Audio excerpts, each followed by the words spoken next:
Welcome back, fellow armchair generals. This is Gamer 1745 here with my continuing playthrough of Hearts of Iron 3's Black Ice 10.41, and of course we are currently continuing Barbarossa. Now I will say these events here, I may want to go back and look at the code. But I normally like to clean up some of the pockets first to make sure the territories, because at one point, I don't know if it's still the case. Okay. Okay, we're going to use the Jaegers to attack into the swamp. We're going to keep moving forward. At one point, they only really fix the terrain currently in German hands, so I sort of wait a little bit on firing them. Okay, they're coming through that way.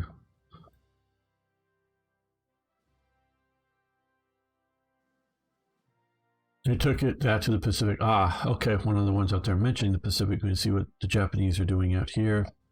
Slowly pushing through the, well, not, we're moving the clock really slowly because we're doing a lot of micromanagement. Pushing through the Philippines. They look like they're about ready to get Singapore, good for them. Still messing around with Britain in Burma and moving a lot of forces down here, good. Maybe push them out. And taking out the Dutch East Indies.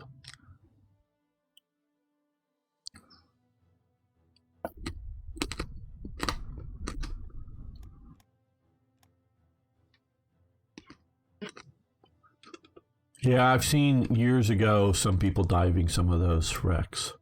I don't know about the Prince Eugen specifically, but yes, you may have as much metal as you want. Italy. Okay. You just got there. This is now a pocket. They're coming to clear out the pocket. Those guys are moving there. So these guys pocket those down there. Okay, good. They're pushing forward. They're clearing out that. Good. Okay, good.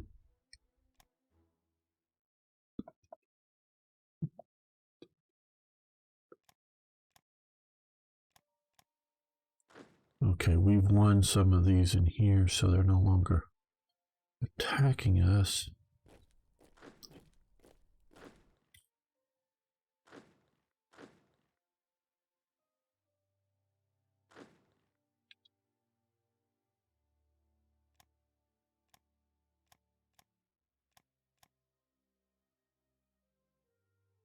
You just have to sort of keep moving to keep them from stabilizing the front line and making our work harder.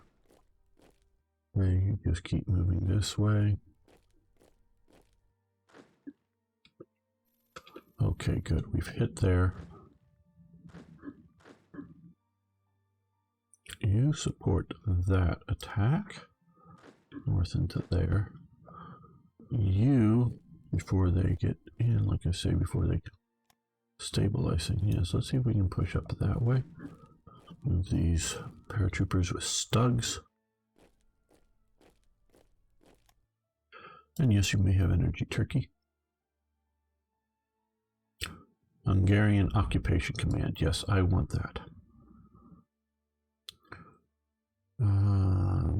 Make sure for the right thing. There we go. Yes, thank you, Hungary. I really like that they're giving me these forces. Where did they show up? Because I don't like or trust the AI at all.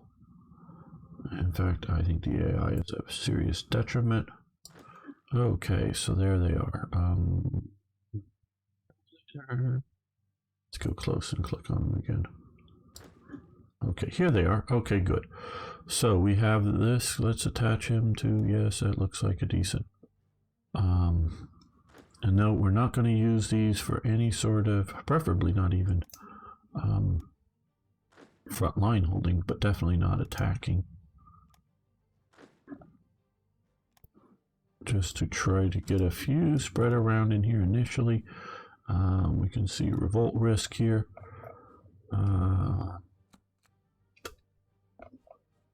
Conclusion after victory. Hope they're good.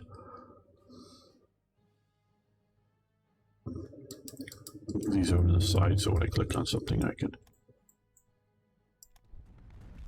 understand where we're at. Okay. Yeah, they're getting a bit exhausted. Okay, they're winning there.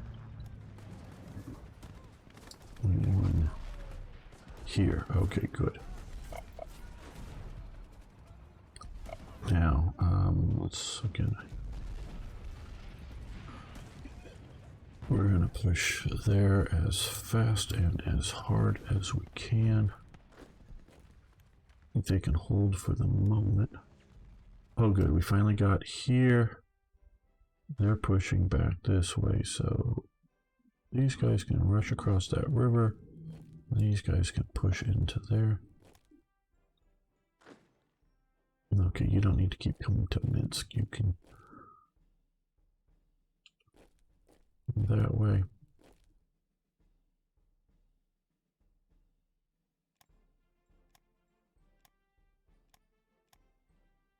Yes, here we have the danger of pushing too far too deep, but I think they're going to be okay. You joined that fight that these guys are in. Have declared Great Patriotic War.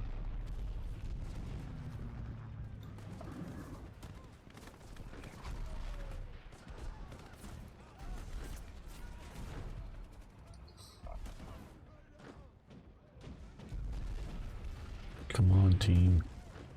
Get it together. Take these places.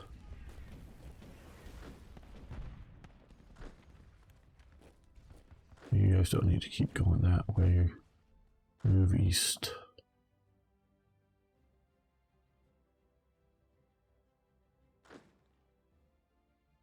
Yeah, but some of these units are in very good shape, I do hope.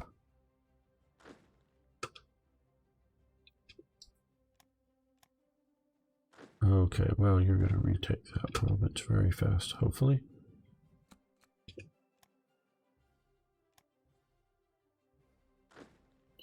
Big pile of conscript units, which I hope have spawned and are not well organized so that I can... Yeah, so these guys are not well organized, so I can just hit them now while they're super weak. Okay.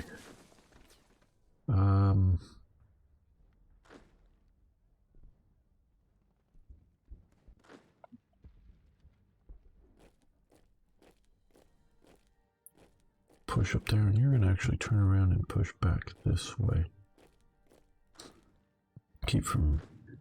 kind of they're running out of fuel.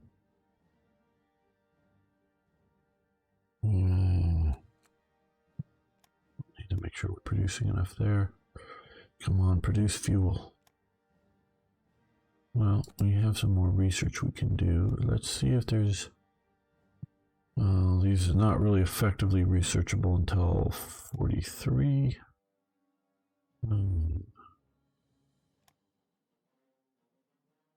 Well, we can start that. I'm going to reduce my manpower, so it's kept me from doing that, but...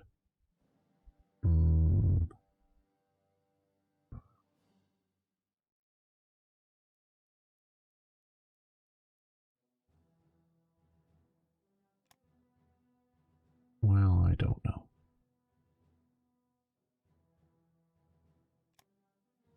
I specifically don't do this so that I don't add to my fuel problems with all the cavalry units that are around.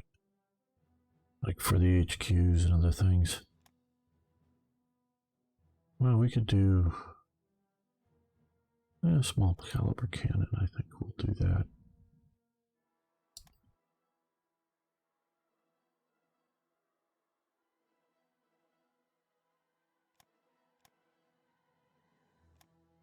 Bulgaria is mobilizing. Well, good for you, Bulgaria, I guess. They're moving so slow because they don't have fuel for some reason. I don't know why they don't have fuel, because it says they have fuel.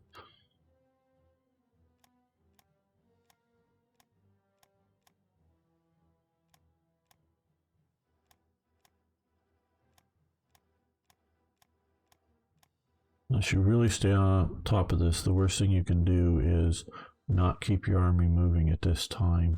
I know at times you have to be, the game is just set so you have to be on the defensive, but where and when you can, like here, you really want to, okay, push, you're going there.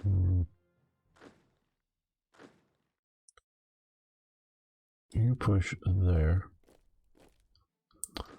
And I think you're going to push there, and you guys are going to come to here, and you guys are going to come to there, and you guys are going to keep moving up too. Just keep moving, everybody.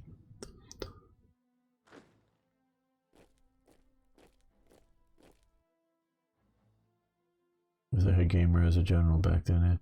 Fun gamer, yeah. Well, I'm again an armchair or map table general myself, because I don't have necessarily all of the command skills of running a division. That's why I call myself an armchair general, sort of like, you know, the armchair quarterback or something, knowing what the quarterback should be doing but isn't a quarterback because they, you know, don't have the skills to actually do that kind of stuff. And it's one thing to know where things go wrong. It's another thing to, you know, afterwards. It's another thing to see it at the time. Okay.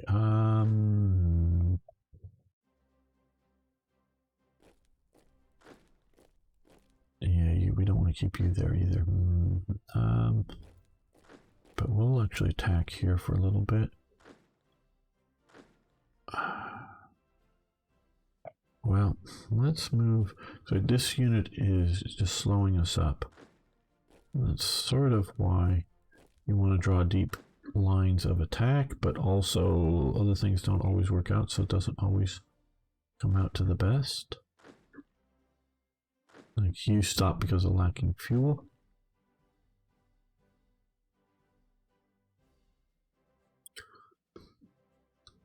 Well, I'll visit the front once a month for a few hours. I'll visit the front so that I'm not entirely. They're running out of fuel down here. Now what we can do here is, let's see, can they make it up to there? Yeah, air supply. Take fuel from Iran. Okay, you guys keep moving. You keep moving. You can, no, you keep moving, because we got enough other forces here attacking, I think. They're going that way. You can come that way. If you want to leave the fortifications, that will be happy, and then we'll attack you. Nice. It'll be okay. You want to hit there as well, and you want to move there, and you can attack there. Now we'll cross the river into the mountains, but hopefully they'll just shatter.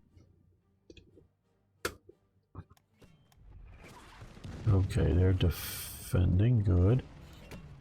I don't want them to be attacking up there.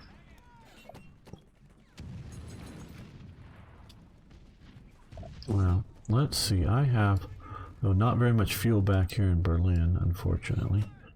How far can these go? Okay, now that's a rebase. How far forward can they? Okay, okay, there's their line of operations. Like they could use fuel, so I think that is okay. So they're going to air supply to there. That is part of my air bridge plan. That most of my air bridge is sitting down here because we have our paratroopers down here, and I've yet to move them out because I've yet to fully decide on whether these paratroopers are staying here or are, yeah, you can take the command unit there.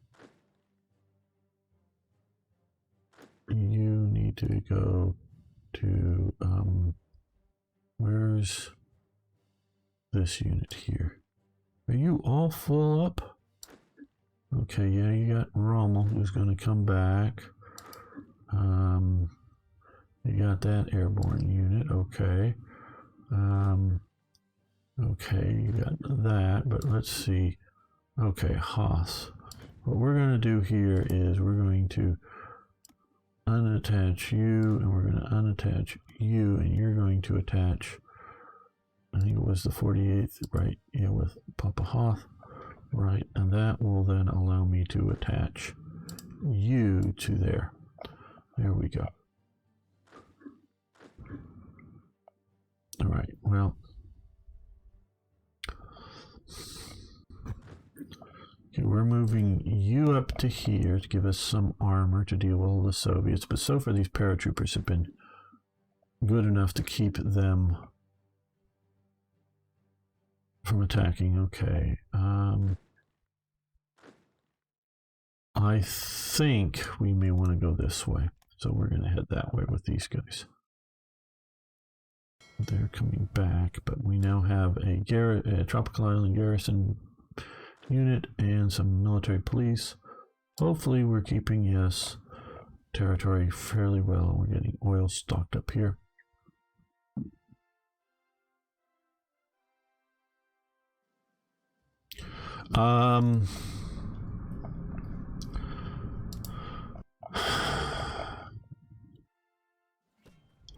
Well, one, I don't know, they haven't run out of supply.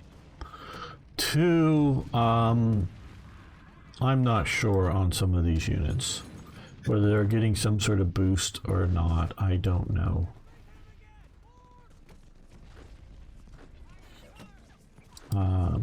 I don't know.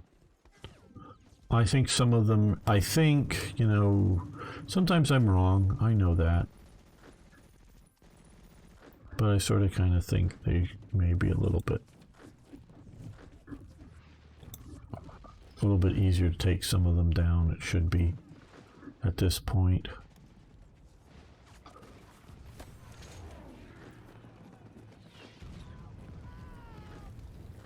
And now a lot of these guys, well, no, they're still being counterattacked into there. I'll pause.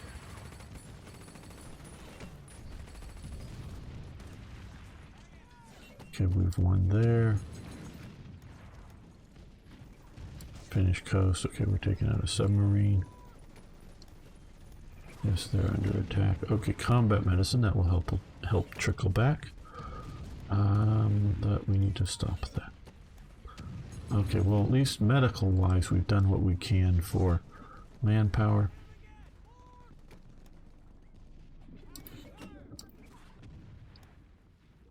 At this time. Yes, we have another infantry division we can deploy. And I think we're going to continue to with two more. Let's drop this into here. Let's get a good commander for it while we are looking at this. Okay, there we go. And we're going to put another one up here because I think we may need to use these for pushing into Moscow. Let's just don't want to use a panzer commander for an infantry division. Not that it's bad, it's just saving them for a panzer division.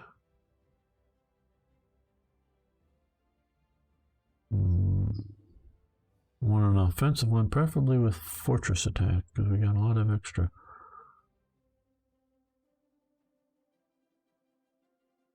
Rocket artillery in these units. Okay, well, I wanted a 3 skill or better attack. Offensively minded officer here. There we go. We'll give them to that corps. So we got artillery, and we've got rocket artillery there. babushkas. Those are the things that are inside of one, inside of another kind of thing, I think is what that's called. Correct me if I'm wrong. Yeah, you need to... There we go. There's a command for you.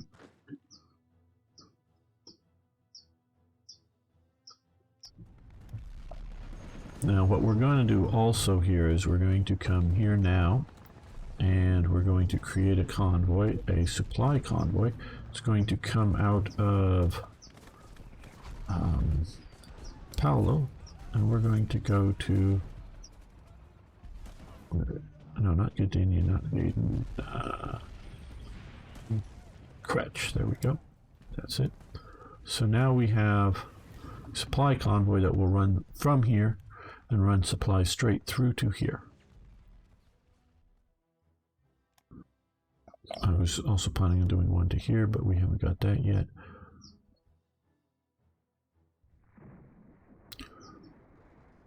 No, Astrakhan, no. For some reason, and it's, I noticed this way back in the olden days of EU, I think EU1 through to the modern one, the Caspian Sea is not a sea. Well, Paradox Games cannot seem to do more than one ocean. I don't know if it's an engine limitation or an AI limitation.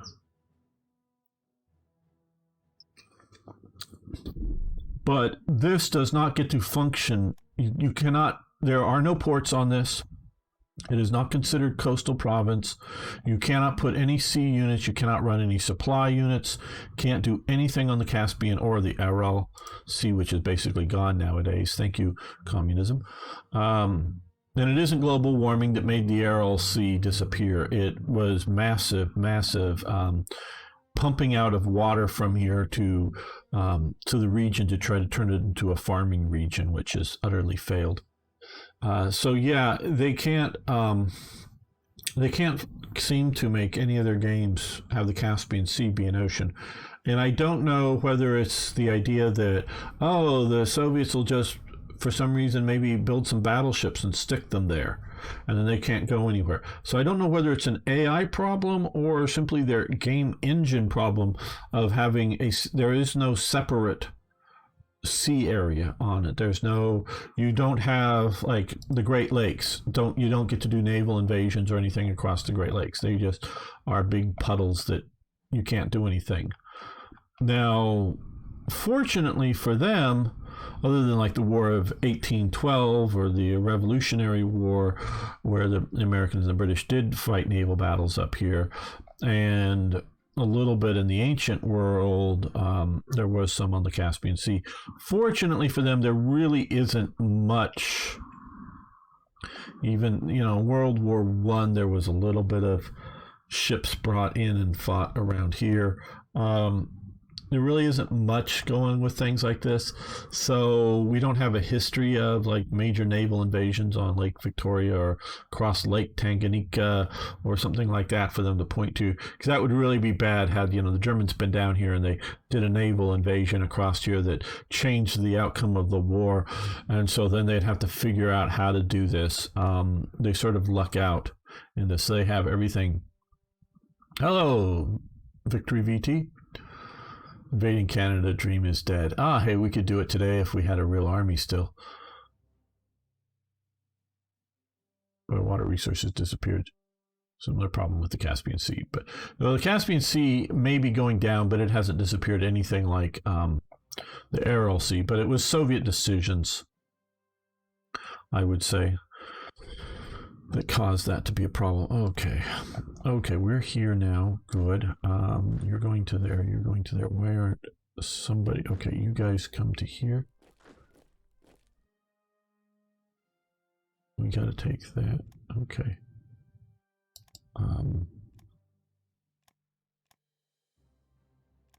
We've lost the Battle of Murmansk. Did we actually have somebody moving towards Murmansk? Maybe. Oh, the Petstimo unit's shattered, so it's down here. That was the one probably told to go towards there and wasn't strong enough to take it. Yeah, okay, well, you come, I don't know, up to here. We'll maybe get you once we get this back up there via clear out these submarines enough.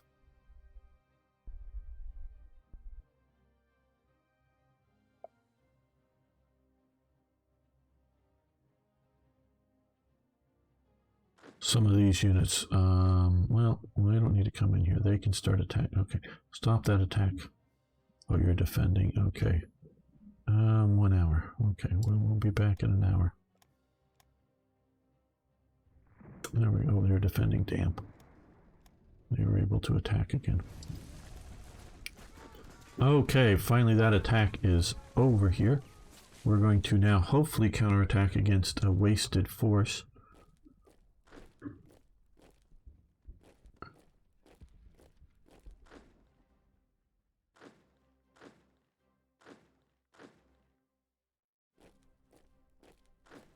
You attack into here. Major defeat. 6 infantry. Okay, they're no longer being... Okay, can you now... Okay, attack. There we go. Attack against these guys.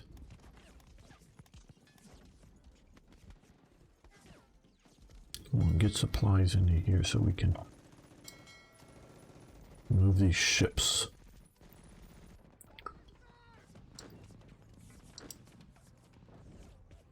The supply system is most assuredly broken in Hoi 4, I mean Hoi 4 too, but in Hoi 3. But at least there is a supply system here that does affect things. If it worked well, current government tries to save North RLC at the cost of destroying the South RLC. Okay, basically they're building a dam. Yeah. I mean, part of it is evaporation, I understand, because if you have a shallow ocean and a lot of warm weather, yeah, you can have a situation where you'll have meaningful amounts of... There we go. Push through. Okay, you're here. Let's take a quick look at terrain. Well, I'm afraid of pushing you any deeper because, yeah, we don't have enough follow-on forces right now. And they're a little too organized. Now, is this not running supply or air supply up to here? Yeah, okay. Yeah, they just have... Oh, well, we need to shift it to there. Shift your air supply to there.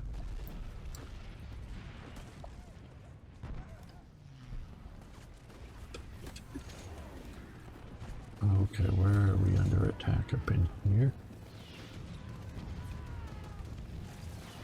Yeah, they're counterattacking. You attack there. You join that attack.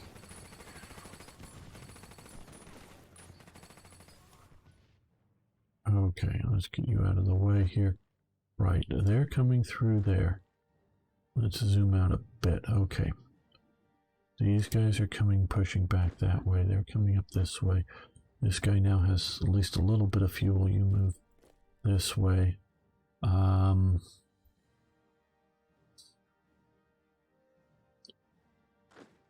I don't know whether I should be... Well, we'll at least start attacking that direction to keep him from being... We'll actually sort of come down this way with you, I think.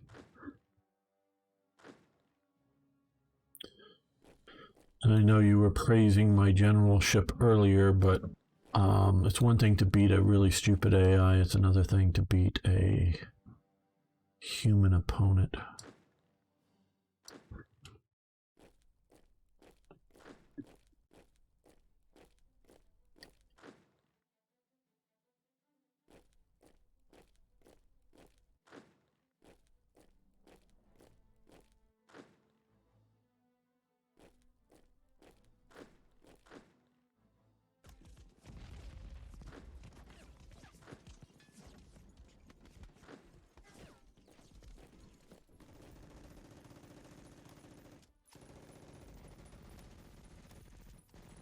I say pretty stupid AI, it is, but quite honestly, it's a very difficult task programming an AI to deal with something like this.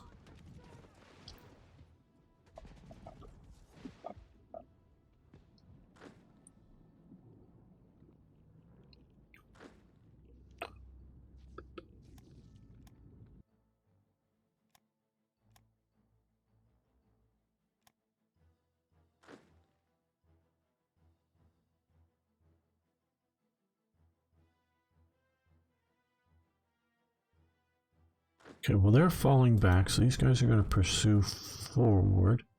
I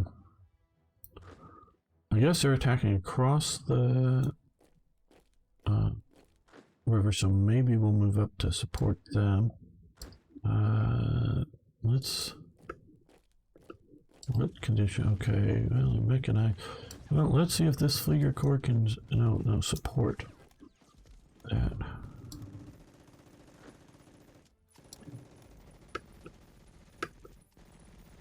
Oh, finally got one of our ships out here off of the Caribbean. They've had a remarkably good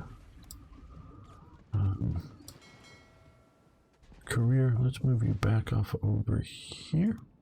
Let's do convoy raiding passive. Keep just so they don't get too used to searching for you in one area because they're seeing where you're sinking ships. Keep sort of moving around a bit.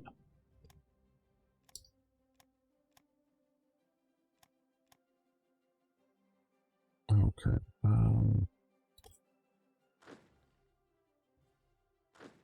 They're going to there.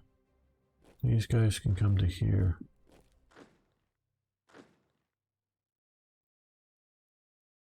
Yeah, I think with the engineers here, they should help that out. Change that almost immediately, the outcome there.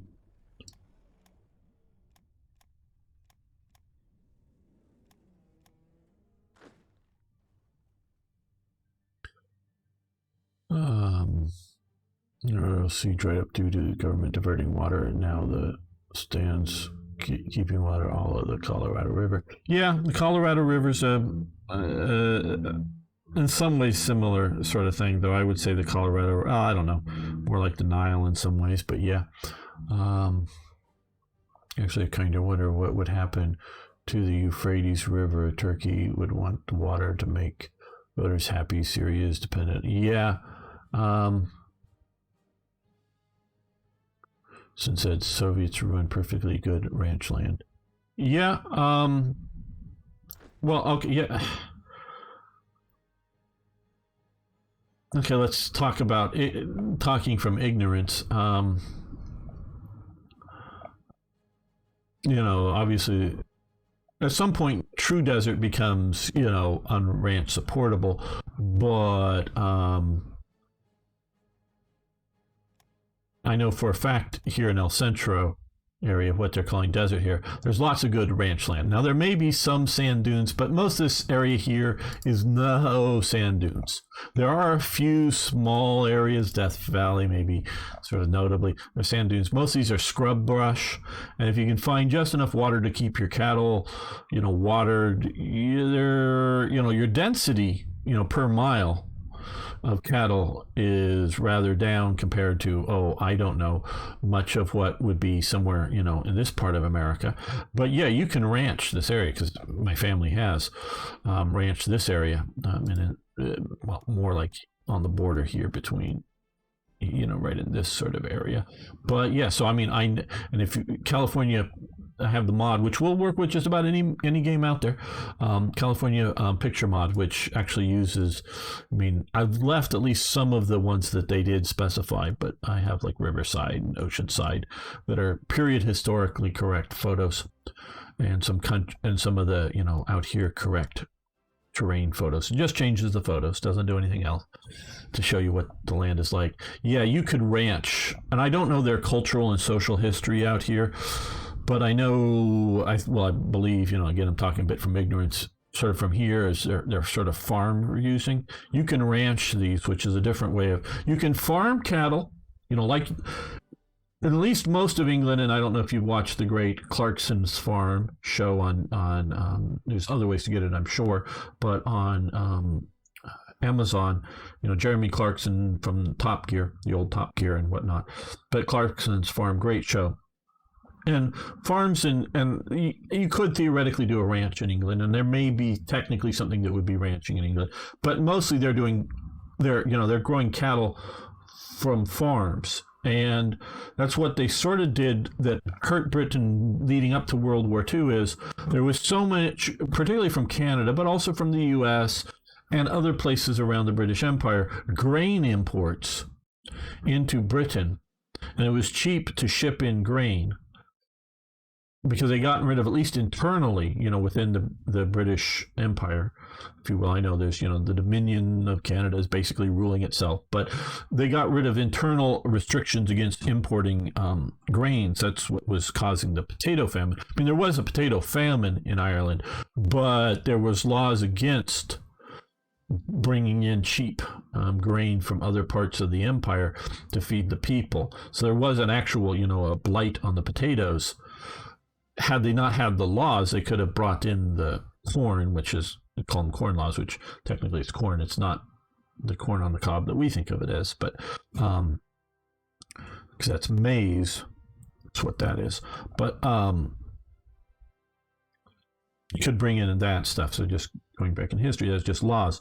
So, but they got rid of those. So they're bringing in lots of, and at least during World War I know they're bringing in huge amounts of American grain. I don't know if that continues after World War I, but they're definitely bringing in Canadian grain. And that sort of kind of kills, to some degree, the domestic farming in Britain.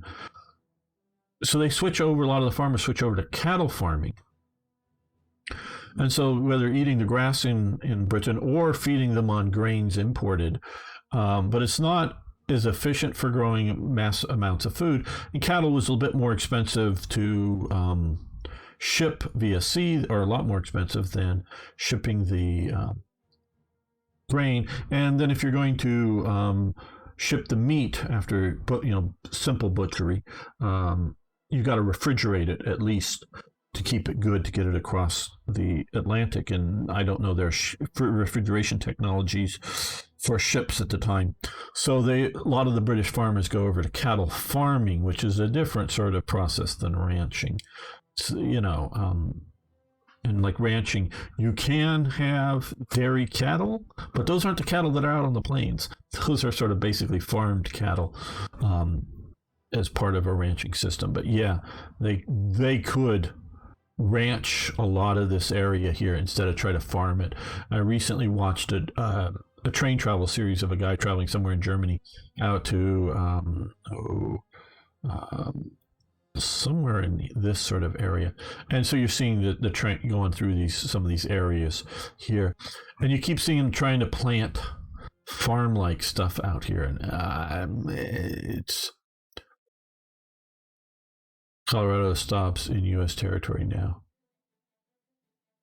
Colorado River, you're saying? Because yeah, it sort of is. Well, here don't know if this is all dried up. Here's what you're saying here, because this is the Colorado River here coming down from up here. We're talking about one of the major things on the Colorado River right here is Boulder or Hoover Dam. Both names are sort of correct right here. But yeah, that's the Colorado River. And they take water from the Colorado River and bring it into California.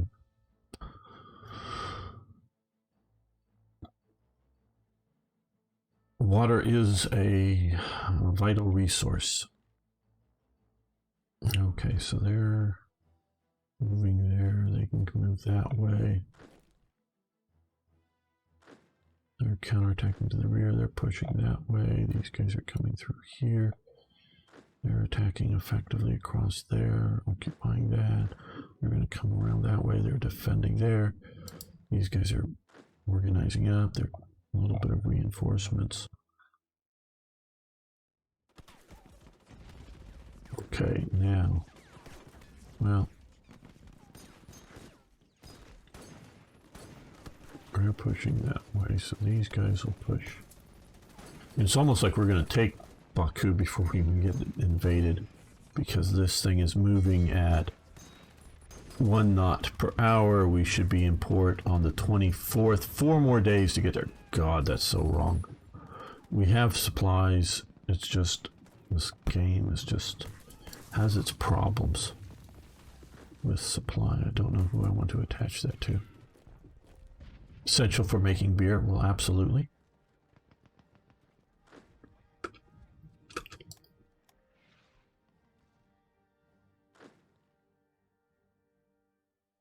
Okay, how is revolt risk doing? Pretty good, actually. We can see in here.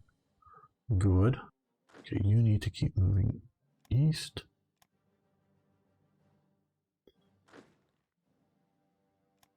You can move east while you reinforce. Oh, you should be moving east. Just trying to get you guys going east. Like I said, this game is best played slow, as in the clock. I'm not saying we should slow down our advances, but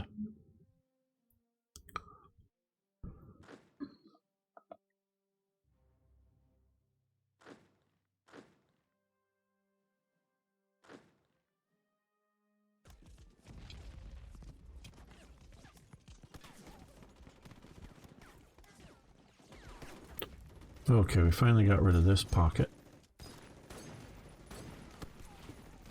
Okay, you do not need to head that direction.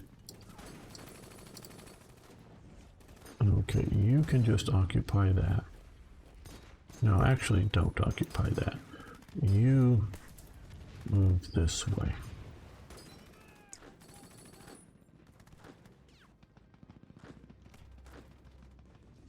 One of these, well, let's use this HQ unit who has some supplies. Okay, you should start moving east. Now, the more you do what I'm doing here by grabbing some of these units and SRing them, the more you're effing up the supply system as it is already. So, I don't know if I'm doing good or bad by doing some of these movements. But yeah. Okay, I don't necessarily really want to go back. I just wanted to dislocate you. Yes. We're playing just on normal. This Beam Slam, this is really just this playthrough, and it's gone a lot longer than I had originally intended, but was designed to just so I could learn what the changes have been to Black Ice.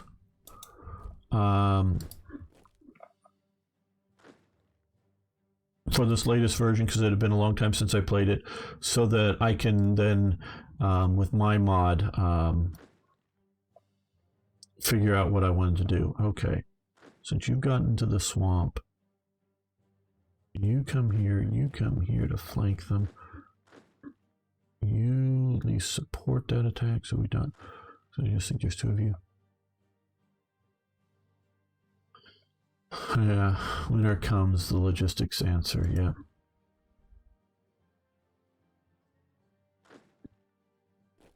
Keep moving.